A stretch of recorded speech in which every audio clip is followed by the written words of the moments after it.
Hello guys, welcome back my channel Puja day. কেমন আছো তোমরা? আই হোপ কি তোমরা খুবই ভালো আছো, আর আমিও খুবই ভালো আছি। তো এখানে দেখো বাবু ড্রয়িং করছে। এই যে বাবুর ড্রয়িং কপি আর ওটা বুক ছিল। তো স্কুল থেকে হোমওয়ার্ক পেয়েছে, তাই বসে বসে ড্রয়িং করছে। তো চলো আমি রান্নাটা তব তক সেরে নিই, ও ড্রয়িং করুক। তো এখানে দেখো আমি কড়াই বসিয়ে দিলাম। কড়াইটা গরম হয়ে গেলে দিয়ে দেবো সর্ষের তেল, মাস্টার অয়েল, তারপরে দিয়ে দেব কালি জিরে, দিয়ে দেবো নাইজেলা সিড, কালি জিরে।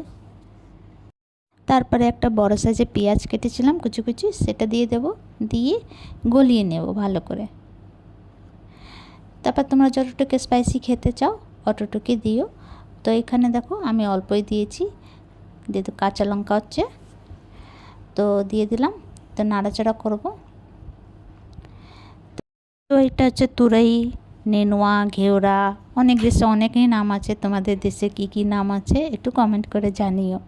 তো আমাদের দেশে আমাদের এইখানের মধ্যে নেনুয়াই বলি। তো যে দেখো পেঁয়াজটা গলে গেছিলো, তো দিয়ে দেবো নেনুয়াটা। তারপরে এখানে এক মোট মসুর ডাল ধুয়ে রেখেছিলাম, ওটা দিয়ে দেবো। আর সঙ্গে নাড়াচাড়া করবো 2-3 মিনিট তক। 2-3 মিনিট পরে কিছুটা মশলা দিয়ে দেবো। তো বেশি কিছু দেবো না মশলা, দেবো হলুদ গুঁড়ো, স্বাদ অনুসার নুন, জিরে গুঁড়ো দিয়ে ভালো করে নাড়াচাড়া করব। ঢেকে ঢেকে বানাবো কি মসুর ডালটা গলে যাক ভালো করে। তো ঢেকে ঢেকে ফ্রাই করব, সিদ্ধ হয়ে যাবে। আমি জল দিইনি, এর মধ্যে দিয়ে জল ছাড়ে। তো দেখো গলে গেছে। তারপর দিয়ে দেবো আমি হাফ চামচের মতন চিনি। এই যে হাফ চামচের মতন চিনি দিয়ে দিলাম। ভালো করে নাড়াচাড়া করব, তারপরে নামিয়ে নেব। তো একদম সিম্পল হচ্ছে।